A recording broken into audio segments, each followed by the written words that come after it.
Au début d'un feuilleton, ce que vous allez voir là n'est qu'une fiction. Les noms des gens ont été changés. Et le mot fiction veut dire pas la réalité.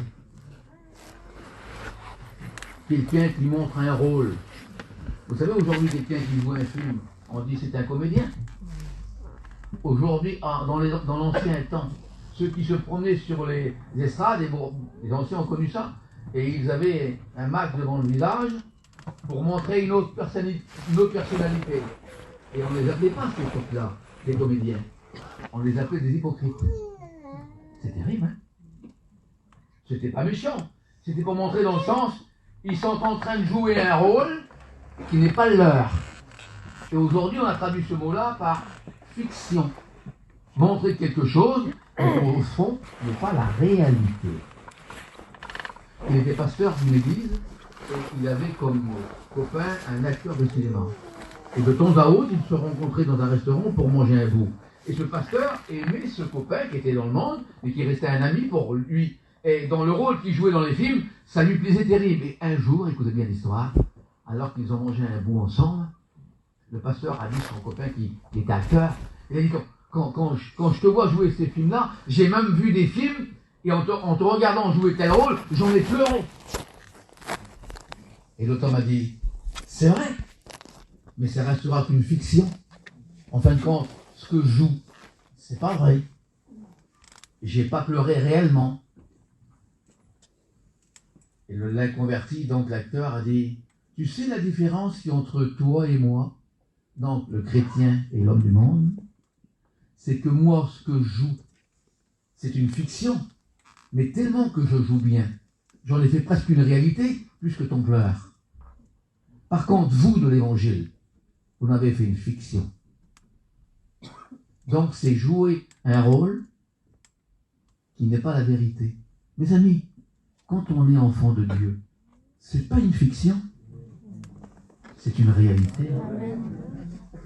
Quand Jésus est mort sur la croix, quelqu'un a dit un jour, pour cette fin, l'autre a répondu, pour ce commencement. Parce qu'en fin de compte, c'est quand il est mort que tout a commencé pour nous. C'est quand il est mort que l'Église s'est formée. La Bible dit, vous n'appartenez plus à vous-même et vous êtes mort en Christ. Et quand tu es mort en Christ, c'est là que la vie commence. Et certains se sont arrêtés au salut simplement. On a été sauvés, on est mort en Christ, point à la ligne. Pas du tout, ça commence. Ça commence. Et j'étais en train de... Moi, je suis convaincu que vous avez une rue ici, providentielle. Je crois que c'est la rue d'Élie, ici, non? Hein, c'est ça, hein? Dans la parole de Dieu, Élie a fait 7 miracles. Nous avons 7 jours de la semaine. Attendez-vous à de grandes choses dans votre église. Il est le Dieu du miracle. C'est certainement providentiel. Dieu connaît toutes choses. Vous savez ce que signifie le mot Élie? Le Dieu de Yahvé. Et Yahvé, c'était le pictogramme, si vous voulez, de la prononciation du mot de Dieu, qui est composé de 5 lettres. Et il finit ce mot Yahvé par un H. Vous voyez, en fin de compte, c'est pas le commencement qui compte, mais la fin. Et vous remarquerez qu'en général, dans chaque mot français que nous avons, le H ne se lit que rarement. On ne le prononce pas, mais il est là. Et c'est la dernière lettre du mot Yahvé. H. Il y a peut-être des Hoffman parmi nous. Eh bien, c'est pas ton commencement qui compte, c'est la fin. Parce que chez le chrétien, c'est pas le commencement qui compte, c'est surtout la fin. Jésus a dit, celui qui persévérera jusqu'à la fin, obtiendra. Alors, bien commencer, ça ne suffit pas, mais c'est surtout bien finir qu'il faut. Alors, nous ne nous contentons pas de peu, que Dieu soit béni, mais vivons la vie de Dieu totalement. Les 5 folles de la parole de Dieu, vous connaissez ces 10 femmes, 5 sages, 5 folles, avaient fait cette bêtise. Pourtant, ils avaient reçu toutes 5 la même quantité d'huile. Écoutez, les questions des chrétiens qui ont reçu de l'huile, là, hein, pas des inconvertis. Hein. Et vous remarquez qu'il y en a 10. ça représente l'Église. Ça veut dire la moitié de l'Église. Tous les 10 avaient reçu de l'huile, bon commencement. Qu'est-ce qui s'est passé dans la tête des 5 folles? Puisque la Bible se rend comme ça. Les 5 folles. C'est qu'aussi, eux, ils avaient reçu le même compte d'huile, mais ils s'étaient contentés de ce qu'ils avaient et ils n'ont pas essayé de renouveler ce qu'ils avaient. Quand la Bible dit « Je te oins d'une huile fraîche », ça veut dire que celle d'hier, c'est fini. Quand tu as été béni il y a 3 mois ou 6 mois ou 1 an, c'est fini. C'est pas à se contenter sur ce que tu as vécu, c'est ce qu'ils ont fait. Et croyez-moi, c'est une erreur. Ils se sont contentés de ce qu'ils avaient, alors que les sages ont renouvelé leur huile. Et puis pour continuer dans l'œuvre de Dieu, il ne faut pas seulement avoir, mais être.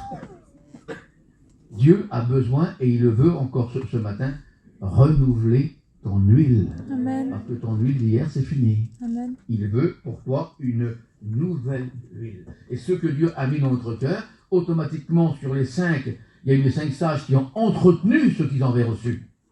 Ils ont vu que ça manquait. Ils ont été tout de suite d'en racheter. Ils ont voulu. Et les autres ont dit, ah, on a le temps. On verra bien. La prochaine mission. La prochaine réunion. Et puis on verra bien. Le problème, c'est qu'on ne sait pas le jour et l'heure qui vient. Et vous savez, quand l'huile diminue, ça grince. Et c'est de ça qu'on va parler. Ce qui fait la marque que nous sommes ce que nous sommes, c'est l'huile d'onction sur nous. Il vous est arrivé de manger gras? Ouais. Hein? Bah, une grillade, vous touchez un morceau de volaille, n'importe quoi. Vous pouvez être sûr que tout ce que vous touchez, il y aura une trace. Parce que quand on est loin, on laisse des traces. Et puis ça se sent, ça. Ça se voit, ça. Et puis, je voudrais vous lire ce texte de la parole de Dieu dans 2 Corinthiens, chapitre 1 et verset 21. C'est bon. Écoutez, c'est lui qui nous a fermés, Christ. Et c'est Dieu qui nous a oints, lequel nous a aussi marqué d'un sceau. Et il a mis en nous, écoutez ce verset, les arts de l'esprit. Alors, c'est Christ qui nous a marqués et le Seigneur nous a oints de son onction. Dieu donne l'onction. Et avant de vous parler de ses bienfaits, je voudrais vous dire comment elle se fabriquait. Dans l'Ancien Testament, ce n'était pas quelque chose comme ça. C'était une huile pure, fabriquée selon les ordres de Dieu. Une huile, dit la Bible, parfumée. Et comment ça se faisait? Eh bien, il fallait 2 choses pour faire une huile d'onction. Il fallait des petites fleurs qui se trouvaient sur des petits arbustes. Alors on en prenait un peu sur cet arbre-là. Ils n'étaient pas tous les mêmes. Hein. On en prenait sur cet arbre-là. En général, c'était tous des petits arbustes. Et puis, l'huile sainte était mise d'un côté. Et les fleurs étaient mises là. On faisait sécher les fleurs. Les fleurs étaient ici par poids. L'huile par volume. On va y revenir. Et on prenait ces fleurs-là, ces petites fleurs différentes de chaque endroit, et on la mettait dans l'huile, et on laissait ça comme ça fermenter quelque temps.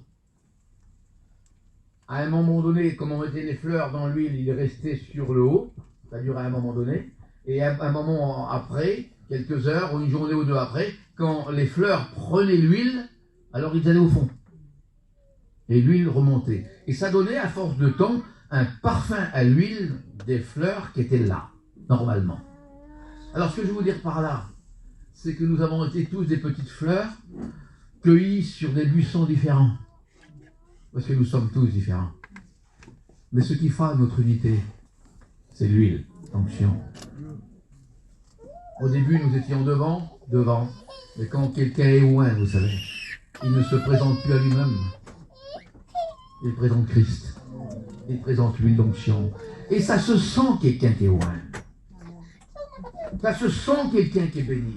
Et plus que jamais, nous avons besoin, puisque là, créer non seulement une bénédiction, mais surtout aussi une odeur agréable. La Bible nous parle de parfum, de bonne odeur. Alors certains on pourrait peut-être penser ce matin, oui, ben, nous l'avons été. Certains diront, je me rappelle des moments de ma première conversion. Quel feu, quel... Et pourquoi ça aurait-il changé? En contraire, plus le temps s'éloigne, plus on s'approche de Dieu, plus le feu doit s'attiser. Pourquoi s'éteindrait-il? J'ai plus mon feu d'avant, mais pour quelle raison? Puisque ce Dieu que tu as rencontré, tu lui as permis de le suivre, et plus tu t'approches d'un feu, plus il te réchauffe, plus il t'éclaire. Et ça, c'est Dieu lui-même. Alors que s'est-il passé pendant ce cheminement?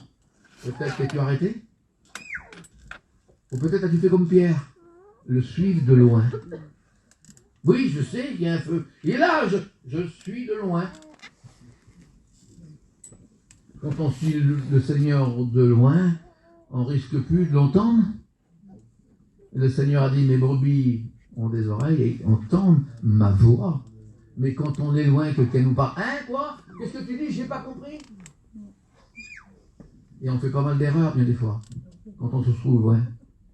Quand on prend des décisions nous-mêmes personnelles, on fait pas mal d'erreurs. On se trompe de chemin. Alors ce texte-là il me semble riche en pensée, parce que c'est Dieu qui oint, dit la parole de Dieu, et il a permis que nous recevons cette onction dans notre vie, puisque c'est lui qui l'a fabriquée. N'oubliez pas, nous ne sommes pas les créateurs de cela. C'est lui qui la donne. Mais alors, comment la recevoir? Mais déjà il faut être converti. C'est normal.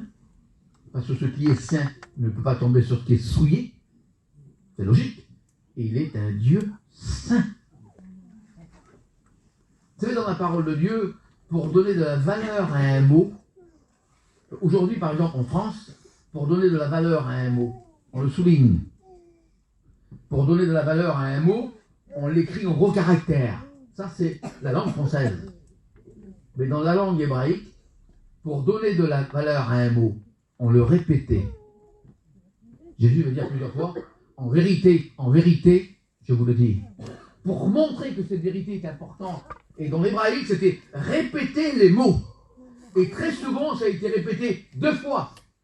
En vérité, je vous le dis. Le Seigneur a dit ça des dizaines de fois, pour montrer que c'est la vérité, ce qu'il disait.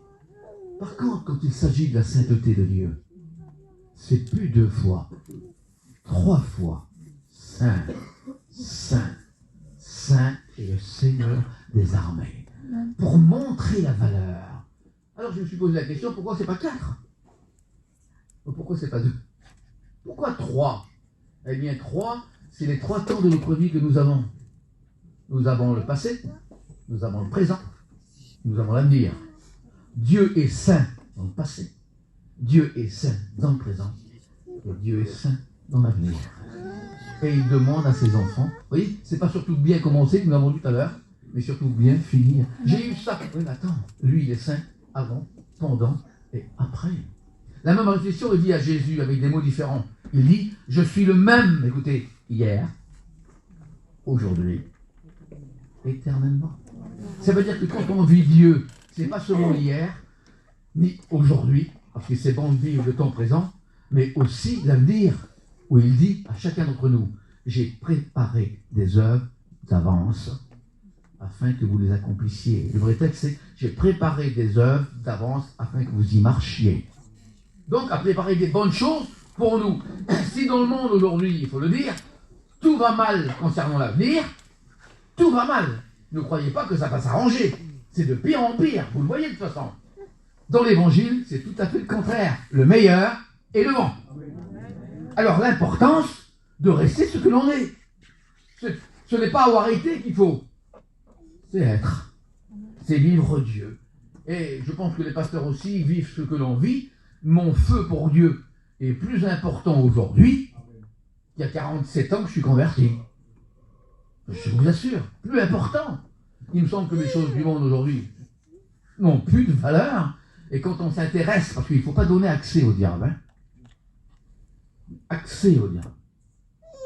Il se faufile dans les moindres choses. Mais si vous décidez de vous intéresser aux choses de Dieu, je suis comme tous les serviteurs de Dieu qui ici, j'ai plein de projets en Dieu. J'en ai plein les bras. J'ai plein de projets en Dieu. Et puis, comme les serviteurs de Dieu, il y a ça, il faut que je fasse ça. Et puis, j'ai plus. C'est normal. Il faut que je sois là. J'ai envie d'être partout à la fois. Et puis, automatiquement, quand mes projets en Dieu sont comme ça, et puis que j'en ai plein les bras, le diable va venir. Vous comprenez que le diable va venir pour me proposer des choses. Et s'il vient vers moi, et que j'ai cet état d'esprit que je viens de vous dire ce matin-là. Hey, il y a ça, il y a ça. Je peux pas. Je suis plein. Mais si tu n'as rien en Dieu, il te proposera ses plans. Il marchera. On ne peut plus remplir un verre qui est plein. C'est quand il est vide qu'on le remplit. Prenez garde, mes frères. Ne vivons pas avec le passé. J'ai été, j'ai fait. Non, il faut surtout être. Et plus que jamais, nous avons besoin d'être remplis de l'onction de Dieu. Alors comment la recevoir? Tout simple, dans l'intimité de Dieu. On reçoit l'onction, on reçoit la vie de Dieu quand on prie. Posa cette question-là à un vieux missionnaire à la retraite qui avait réussi son ministère à tout niveau. Et des jeunes qui reprenaient derrière le flambeau en lui ont demandé quel était le secret de la réussite d'un serviteur de Dieu. Il a répondu ça: savoir plier les genoux, avoir un cœur qui pleure pour aider les autres et encourager ceux qui ont besoin d'être encouragés. Quand il parle de savoir plier les genoux, vous avez compris, ne vous faites pas parler de l'image de la prière, parce qu'un homme à genoux est un homme puissant. Quelqu'un qui prie ne se trouvera jamais. Quelqu'un qui prie reçoit l'onction de Dieu et il est guidé par Dieu. Écoutez cette prophétie d'Azer assez bizarre. Il trempa son pied dans l'huile, dit la Bible, puisque nous parlons de cela. Il trempa son pied dans l'huile. Logiquement, il glisse. C'est logique, hein? Et non, là. Non, pas du tout. C'est sa marche qui est loin. Et vous savez, un chrétien qui a une marche, une chrétienne qui a une marche qui est loin de Dieu, ça se voit. Il dit, c'est ce petit foyer qui avait vu passer l'homme de Dieu, là, je reconnais que c'est un homme de Dieu. Alors, important de vivre Dieu, non seulement à l'église, mais surtout à la maison. Hein. C'est là le plus important. Ceux qui sont autour de nous, c'est bien, mais ceux qui vivent avec nous doivent savoir que nous sommes des enfants de Dieu. Et nos plus proches, il y a des personnes peut-être parmi nous qui sont mariées avec des inconvertis, bien sûr. Bien, on doit faire une différence, on doit montrer. Oui, mais t'as vu lui comme il est, toujours aussi dur, ou t'as vu elle comme elle est, toujours dure. Écoute, tu dois être un témoin. Amen. Tu dois montrer ce que tu es chez toi. Un jour, une personne s'est approchée, et puis tous les dimanches, elle jeûnait. Elle jeûnait pour son mari. Mais bon, à la maison, c'était pas pareil. C'est la vérité. On parle de vérité, hein. Et puis bon, tous les dimanches, c'était comme ça. Et puis là-bas, c'était pas... C'est trop quand, elle dit. Je jeûne tous les dimanches pour mon mari à l'église. Et puis il n'a pas changé. Et le pasteur lui a répondu: je jeûne plus pour toi. Je jeûne plus pour lui. Je jeûne pour toi, que tu aies un beau témoignage à la maison. Amen. C'est ça qui change les choses.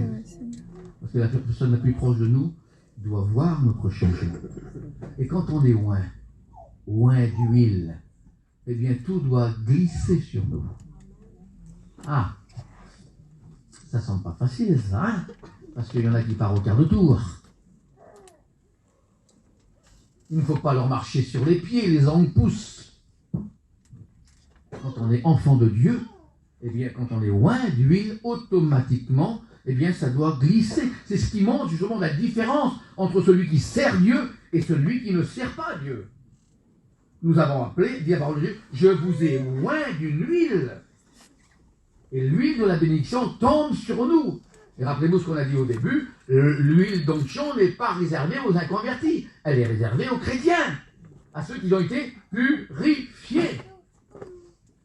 L'exemple suprême de la parole de Dieu, c'est dans le livre de Lévitique, où à un moment donné, c'était la loi de Moïse à ce moment-là. Il existait, vous le savez, des lépreux. Et à un moment donné, quand un lépreux était guéri de sa maladie, il allait voir le sacrificateur. Et le sacrificateur trempait ses doigts dans un liquide, le sang. Et il lui mettait sur le lobe de l'oreille ici, là. Et il n'avait pas le droit de le laver. Il pouvait laver son corps, mais pas toucher cela. Et puis pendant 7 jours, il se promenait dans le village qu'il était, et tous les gens qui le voyaient, par ce signe, ils voyaient que c'était officiel, il avait reçu sa guérison de lèpre. C'était un signe de guérison. Et 7 jours après, il revenait vers le sacrificateur, que c'est beau. Et là, il retrempait encore son doigt dans une autre liquide, de l'huile. Et il le mettait par-dessus le sang. Oui, la purification avant l'onction. C'est pas la peine de louer Dieu, alors que parfois il faut demander pardon.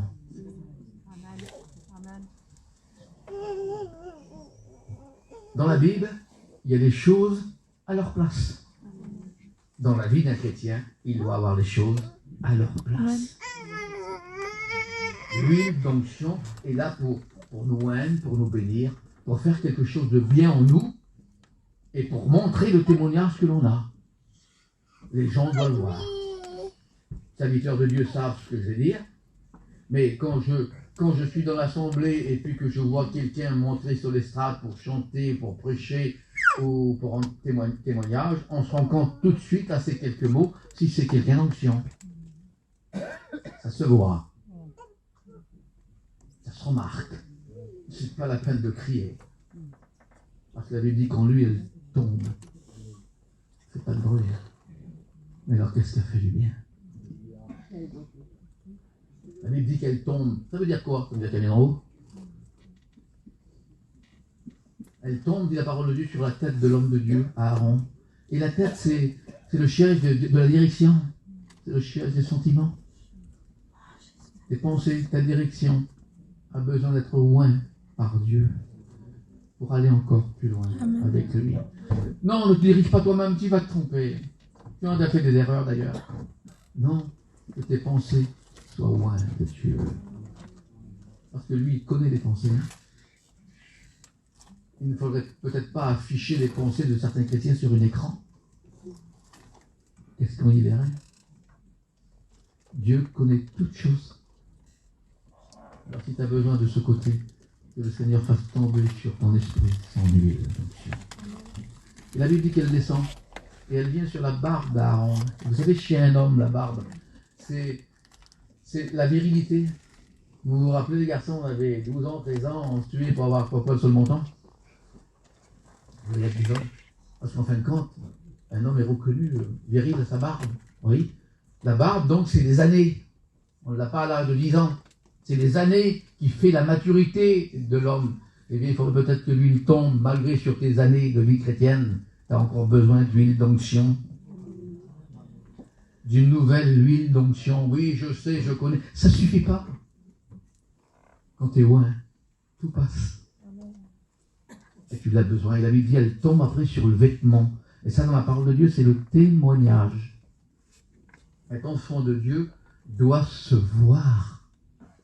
On doit remarquer que tu es un enfant de Dieu et pas seulement à l'église. Surtout pas à l'église. Mais là-bas, dehors. Face souvent à la provocation, aux difficultés que nous entendons, que nous voyons autour de nous, nous avons besoin d'une huile d'onction pour montrer notre témoignage. Et le seul moyen de voir, c'est dans la prière. Dieu donne. Quelqu'un a dit un jour à quelqu'un qui priait, qu'est-ce que tu gagnes en priant? Et l'autre a répondu, je ne gagne pas, je perds. Ah bon? Oui. En priant, je perds mon orgueil. En priant, je me perds à moi-même. Parce que c'est ça, en fin de compte. Hein. Il faut se perdre à soi-même. Vous n'êtes pas arrivé devant certaines situations que votre charnel remonte. Non? Eh oui, un an. C'est une preuve de manque d'huile, manque d'onction. On a besoin, parce que quand quelqu'un est loin, eh bien, comme je vous dis tout à l'heure, il ne grince pas. Il y a une trentaine d'années de cela en arrière, alors que j'ai commencé simplement à visiter les Pyrénées, la plupart des gens là-bas ont acheté, c'était encore comme ça, de vieilles fermes rénovées, magnifiques. Et puis il y avait, comprenez, gros volets d'anciens, d'avant, et puis souvent au dehors, ça craquait tout ça. Écoutez, ça va vous faire rire, mais c'est vrai ce que je vous dis. À ces années-là, il y avait un homme qui se promenait toujours avec lui une petite fiole d'huile. Vous savez pourquoi? Quand il rentrait vers quelqu'un qui voyait qu'une porte qui grinçait, c'était plus fort que lui, il fallait qu'il mette de l'huile dessus. Ou un volet qui frappe, c'était plus fort que lui. Mais en fin de compte, nous sommes appelés à ça, mes frères et sœurs, à mettre de l'huile sur ceux qui grincent. Et ne pas mettre de l'huile sur le feu. Non, sur ce qui grince. C'est différent. Ça veut dire quoi? C'est-à-dire que parfois il existe malheureusement des personnes à la langue pesante. T'as vu, t'as entendu la nouvelle. Tu sais. Et ça existe ce genre de gens-là malheureusement. Et ça fait du mal parce que la Bible dit la langue est un feu. C'est écrit dans la parole de Dieu ça. La langue est un feu. Une petite étincelle qui tombe dans une touffe d'air sec. La parole de Dieu dit, et tout à coup c'est un feu qui s'allume. Alors quand ces gens viennent vers vous, je vais vous donner un tuyau. Quand ce genre de personne vient vers vous, pour vous annoncer, t'as vu, que leur langue n'est pas loin. La seule façon d'arrêter ces gens, c'est de leur dire, hop, les oreilles, c'est pas des poubelles. Et si on fait tout ça avec toutes ces personnes qui sont comme ça, eh bien, quand ils trouveront plus d'oreilles à entendre, ils s'éteindront. Et si vous dites, avant d'Ivoire, qu'est-ce qu'il y a eu? Qu'est-ce qui s'est passé? Les pasteurs ne nous ont pas visités. C'est pas possible. Ah oui. Et puis tu as vu un tel, il a passé devant moi, il m'a pas dit un mot. Et puis la soeur, elle m'a provoqué. Écoutez, si vous arrêtez à cela, vous avez été blessé aujourd'hui par quelqu'un. Oui. Demain, c'est vous qui blesserez quelqu'un. Ça peut arriver à tout le monde. Soyez large dans votre esprit. Et au lieu de critiquer, priez. Pour vous-même, peut-être la personne qui vous a fait mal. Ne passez pas à côté de ce que Dieu veut faire pour nous. Alors nous ne devons pas avoir des mots pour que notre langue soit loin de Dieu, automatiquement. Et ça se verra aussi quand quelqu'un est loin. Son langage n'est plus le même. Il n'est pas là pour maudire, il est là pour bénir, pour apporter au Seigneur. Ça ne veut pas dire qu'il ne voit pas le mal. Il ne faut surtout pas le cacher. L'Église n'a pas le droit de cacher le mal, non. Et il faut l'apporter à une seule personne, au trône de la grâce. C'est le seul moyen pour ne pas avoir de division. Vous savez, dans l'église de Corinthe, il y avait des divisions par rapport au langage. Par rapport, certains étaient de l'autre et certains étaient de l'autre. Aucun clan dans l'église. Serviteurs de Dieu, ne soyez pas le clan de quelques chrétiens ensemble. Surtout pas. D'ailleurs, l'église ne vous appartient pas, vous êtes que les gérants. Elle appartient à Dieu. Elle appartient à Dieu, l'église. Il y avait des témoins, il y avait des disciples, Jean-Baptiste. Lui, il avait formé pendant des années. Et à un moment donné, il était avec ses disciples marchant dans la rue, et puis il a vu Jésus passer. Il a dit sur les deux disciples, voici l'agneau, suivez-le. On n'a rien à nous. Tout est à lui. Tout est à lui. On n'est que les gérants de cela. Alors on doit avoir une langue loin de Dieu. Non pas pour maudire, mais pour bénir. Pour bénir. Vous êtes posé la question, pourquoi Dieu nous a créés avec 2 oreilles et une seule bouche? C'est qu'il faut 2 fois plus entendre que parler. Parce que quand on entend bien, on parle bien. Il faut entendre. Dieu désire que nous ayons cette vie dans notre cœur. C'est un fait divers qui est arrivé en Suisse il y a quelques années en arrière. Alors qu'une mère était avec son enfant au 4e étage, petit enfant qui marchait à 4 pattes comme ça, alors qu'elle était à la cuisine, elle fait vrai, hein? Le petit enfant marchait à 4 pattes et il est venu sur le balcon. Et quand il est arrivé sur le balcon, la mère ne l'a pas vu. Son petit corps a passé à travers le barreau. Et il est tombé du 4e étage. Et comme il est tombé au 4e, eh bien, il est arrivé au 3e. Et quand il est arrivé au 3e, il est arrivé au 2e. Et au 2e, dans le mur, il y avait un clou qui dépassait. Et l'enfant, quand il est tombé à ras. Et il avait sur lui son petit pull. Il a été accroché par le clou avec son petit pull. Et il était là comme ça, pendu. Et c'était le lendemain sur le journal suisse, un enfant a été sauvé par un clou. Écoutez ce verset d'Ecclésiaste. Les paroles des sages sont comme des clous plantés. Ça veut dire qu'une parole dite à propos peut empêcher quelqu'un de tomber dans le vide. Alors quand on est loin, on ne jette pas l'autre dans le vide. On le maintient. Amen. On l'aide. Et nous sommes appelés à cela. Et la Bible dit ceci, regardez. Quelle est ma récompense dans cela? Ben, le faire le bien, c'est normal. Mais la Bible dit ceci. Ce qu'un homme, une femme aura semé, il le moissonnera. Sème le mal, tu le récolteras. Aujourd'hui, on a un autre mot pour dire ça. Ça reste le même. La roue tourne. Sème la zizanie, tu le récolteras. Sème la méchanceté, tu le récolteras. Sème le bien, tu le récolteras. Amen. Sème l'amour, tu le récolteras. Amen. Jésus a dit ce qu'un homme aura semé, il le récoltera. Qu'est-ce que tu sèmes? Donc on a tout à gagner en semant le bien. Amen. Et pour semer le bien, automatiquement, il faut être loin de Dieu. La Bible nous dit que Jésus était loin du Saint-Esprit, allant de lieu en lieu, dit la parole de Dieu, et guérissant, c'est écrit comme ça, tous ceux qui étaient sur l'Empire. Amen. Regardez ce qu'il est dit de lui en Luc 4. Jésus revêtu de la puissance de l'Esprit sur lui. Pierre disait, vous savez comment Dieu a oint Jésus. Si Jésus a été oint, c'est pour nous montrer l'exemple que nous ne pouvons pas vivre une vie de Dieu sans être loin de l'onction de Dieu. Plus que jamais, nous en avons besoin et ça montre la différence. Quand quelqu'un le sera, on ne vous donnera pas une couronne. Hein? T'as vu, lui, elle, c'est normal. C'est normal d'être loin. Ça se voit, ça montre une différence.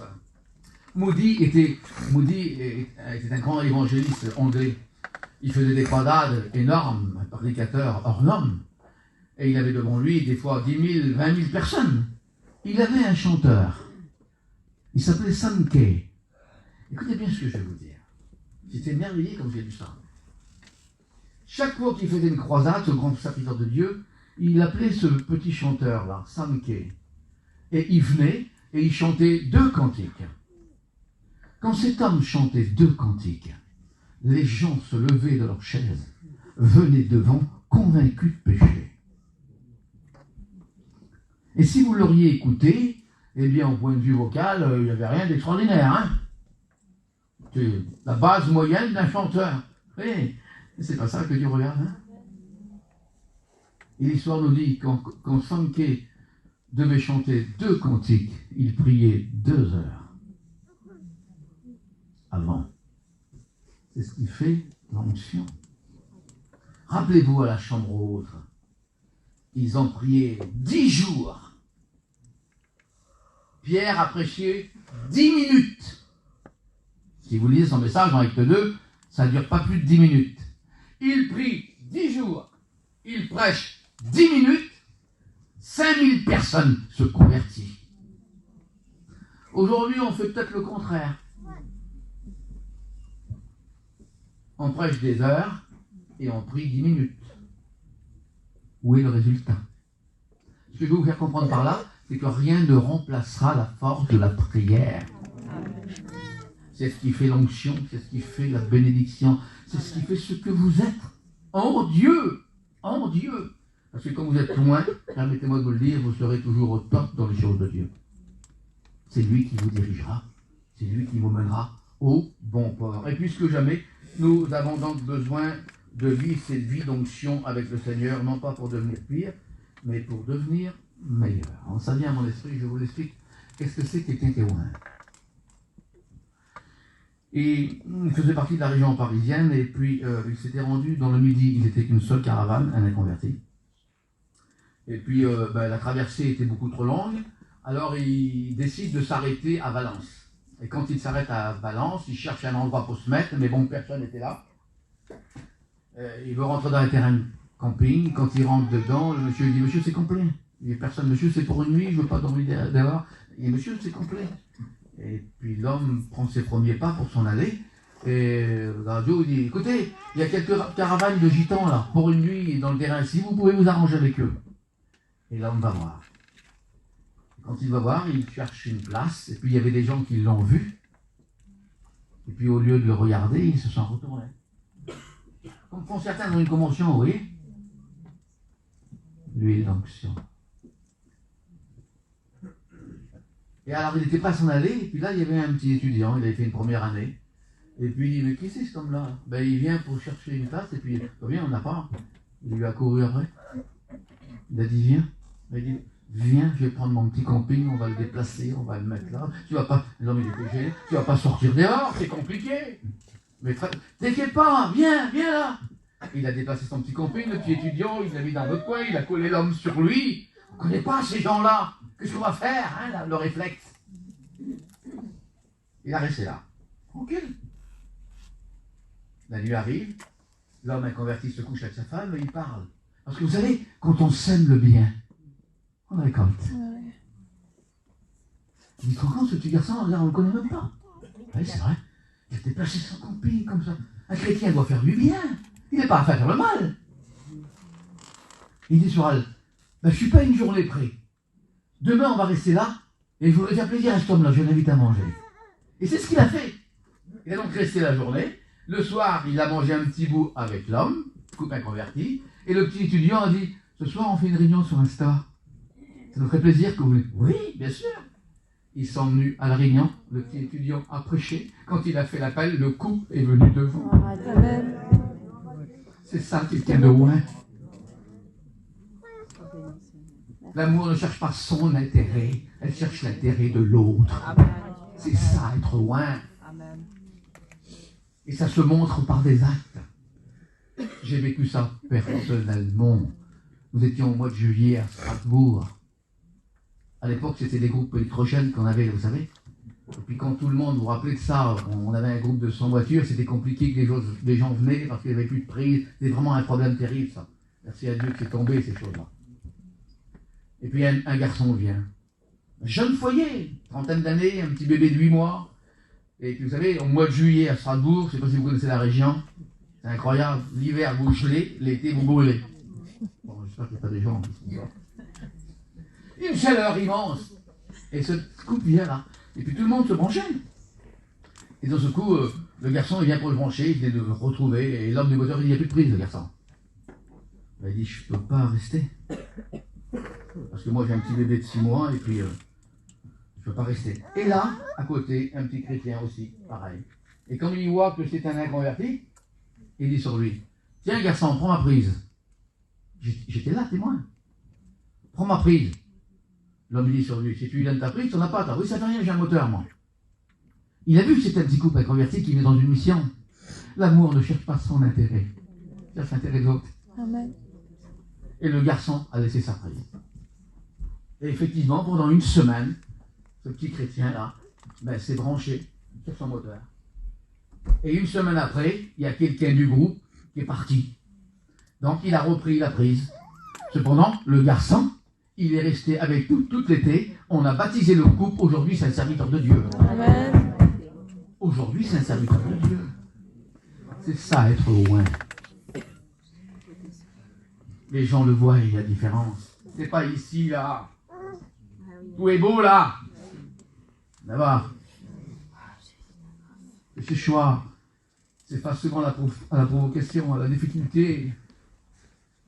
C'est de vivre avec une belle fille intraitable. Ça va aussi. La vie de Dieu, c'est pas simplement pour moi une mission. C'est aussi dans le terrain avec tes beaux-parents. C'est montrer une différence quand tu es loin. Et ta réaction montrera si tu es loin ou pas. C'est quelque chose qui est loin, ben ça se voit. Hein? Ça se casse pas. Ça se manipule. Et c'est l'Ancien Testament qui me dit ça. le Seigneur lui-même m'avait ordonné. Vous voyez, toutes ces choses sont courtes. Je dis, maman, c'est quelque chose de bizarre. Oui, mais pour aujourd'hui, ça sert. Le Seigneur dit, tu me feras un gâteau et tu oindras la pâte d'huile. Et puis les ménagères savent que quand on met de l'huile sur une pâte, on la travaille bien. Ah oui. Parce que si on n'y met rien, elle va sécher, elle risque de se casser. L'huile permet la manipulation. Bien. Et la Bible nous dit que nous sommes des pâtes du Seigneur. Et que le monde, parfois, ou les autres, cherchent à nous manipuler, nous écraser. Mais c'est pas pour ton mal, c'est pour ton bien. Il y a peut-être parmi nous des caractères impulsifs, soupolés, un oui et un non, des feux. Vous ne croyez pas qu'il faudrait peut-être verser de l'huile sur ta pâte, là, hein, pour que le Seigneur la manipule, Amen. pour que le Seigneur la travaille? Amen. Vous avez déjà mangé une véritable pizza italienne? Pas une vivagelle au fin juste, hein. Non, non, une vraie. Et bien quand vous rentrez, non seulement la cuisine, vous la voyez devant vous, et puis vous voyez ce gars qui prend une boule là, de pâte, et puis il met de la farine par terre, il la prend, il la jette en l'air, il la refait tomber par terre. Bon, ça fait de la farine, de la poussière. Elle n'aime pas ça, elle. Hein. Elle était tranquille dans un petit coin. Il y a des chrétiens qui se rendent ça. Sur 3 réunions par semaine, il ne faut pas leur en donner plus, attention. Et puis lui, il vient avec le rouleau à pâtisserie. Et il écrase la pâte. Il n'en fait qu'une galette. Pour qu'il n'y ait plus rien d'elle-même. C'est justement ce qu'il veut faire. Sur des caractères peut-être trop vifs à la maison. Tu aurais besoin certainement du rouleau à pâtisserie du Seigneur pour qu'il t'écrase. Et vous avez remarqué, plus il l'écrase, plus elle s'étale. Plus elle prend de la place.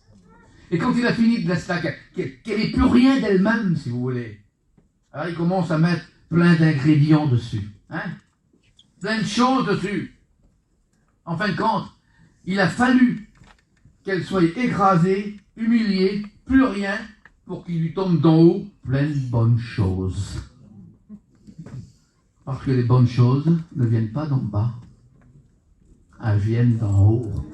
Et tu ne recevras pas ces choses-là tant que tu n'as pas été écrasé. Et le Seigneur voudrait travailler ton fichu caractère. Pardonnez-moi de vous dire ça. Mais on est là pour dire la vérité. Il n'y a que la vérité qui rend libre, dit la parole. Ça va, c'est pas grave, ça ira. Non, non, non, non, non, non. Plus que jamais aujourd'hui. Il faut dire la vérité. C'est salutaire, la Bible nous dit. C'est pour te changer. C'est pour devenir meilleur. Oui, j'ai besoin de ça, Seigneur. Oui, j'ai besoin de changer. Dieu est là pour le faire. Et il veut le faire pour chacun d'entre nous. Donc le comportement d'être rien, suivre le Seigneur, c'est être rien. S'il y a ton moi, s'il y a tes idées, automatiquement tu vas te diriger selon tes idées. Et parfois, vous avez remarqué que le charnel remonte dans notre vie face à certaines situations, mais des fois, comment ça se fait? J'ai vu des hommes quitter leur veste en 2 minutes pour un oui ou un non. Où est? Moi, ma veste, écoutez, moi, ma veste, c'est mon ministère. Parce que j'ai un ministère. Mais ce qui fait mon ministère, là, c'est pas ma veste, c'est ma vie de Dieu. Et je ne peux pas vivre sans cela. Ce qui fait ça, c'est ce que je suis là. Automatiquement, la vie de Dieu, chez moi, la vie de Dieu fait mon ministère. Parce que ce n'est pas parce que je suis à quelques mètres d'auteur de plus que vous, que je suis plus meilleur que vous. Quand je descends, je suis le même. Mais ce que je suis ici, automatiquement, il faut que je sois aussi en bas. Quand on est saint en bas, on est saint en haut. Donc ma vie de Dieu fait mon ministère, et non le contraire. Donc on a besoin de vivre une vie de Dieu intime pour faire ce que nous sommes. Et les gens verront parce que le Seigneur, écoutez bien, s'intéresse beaucoup plus à ce que tu es qu'à ce que tu fais. Ça, vous devez le savoir. Dieu s'intéresse beaucoup plus à ce que tu es qu'à ce que tu fais. Parce que ce qui va hériter le ciel, c'est pas ce que tu fais, c'est ce que tu es. C'est ce que tu as reçu en Dieu. Et les gens doivent le voir. Alors comment faire? C'est difficile. On y revient. Il faut que tu passes tes moments à genoux. il faut que tu passes des moments en prière. Et pour ceux qui n'ont pas l'habitude de le faire, ça restera un véritable fardeau. Parce que quand je vous ai dit, le charnel, le corps, ne veut jamais. Quand vous déciderez de passer un moment pour Dieu dans une journée, vous verrez qu'il y a 1000 choses dans votre esprit qui va venir que vous avez oublié de faire. Essayez de vous enfermer dans un coin, qu'il y a quelqu'un qui va frapper où vous êtes. C'est terrible, hein? Oui. Le diable ne veut pas que tu pries. Parce que c'est la seule arme avec laquelle tu peux vaincre. Il le sait. Il sait que si tu pries, tu es loin. Et que si tu es loin, ça glisse sur toi. Toutes les provocations, les difficultés vont glisser sur toi. Il le sait, ça. Et il sait que par ce comportement de chrétien, tu vas sauver les autres. Tu vas montrer aux autres que... Parce qu'en fin de compte, quand on est chrétien, il faut que les gens se posent des questions sur nous. Qu'est-ce qu'ils ont, ces gens-là? Automatiquement, hein? Dans quelles que soient les difficultés, le frère relevait hier que dans les grandes difficultés, Dieu met la paix dans les cœurs. Ça montre une différence. Il faut que nous montrons une différence. Si nous vivons comme les gens du monde, c'est que nous réagissons comme les gens du monde, quelle est la différence? Quand on est chrétien, ça montre une différence. Et parfois, quand l'huile n'est pas sur nous, alors oui, c'est vrai qu'on peut partir au quart de tour. En définitive, il y a en nous deux hommes. Vous savez, le charnel et le spirituel. Et vous l'avez vu parce que parfois il remonte à la surface, hein, par des réactions, par des mots. Alors il y a le charnel et le spirituel qui est en nous. Comment gérer ces choses-là? Eh bien, permettez-moi de vous le dire.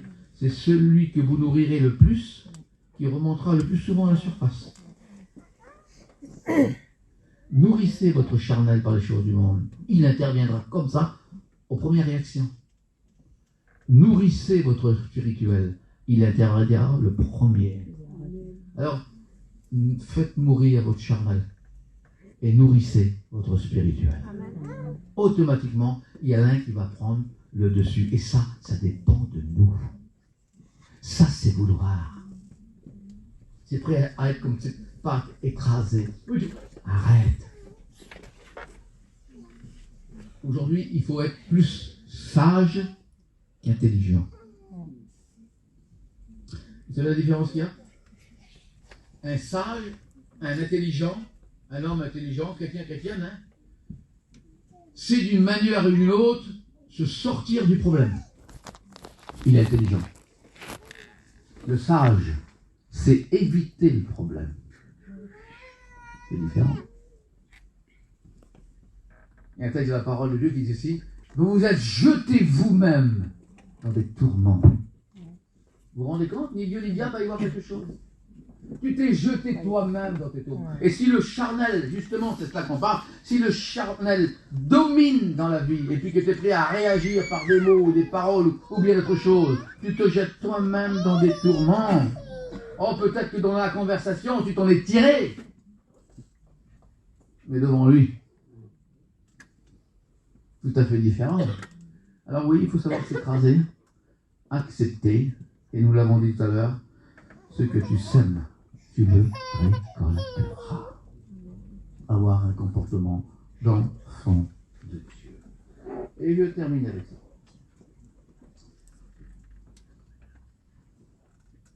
Je l'avais marqué ici. Voilà. Il y a un danger pour lui. Ça aussi, c'est écrit dans la parole de Dieu.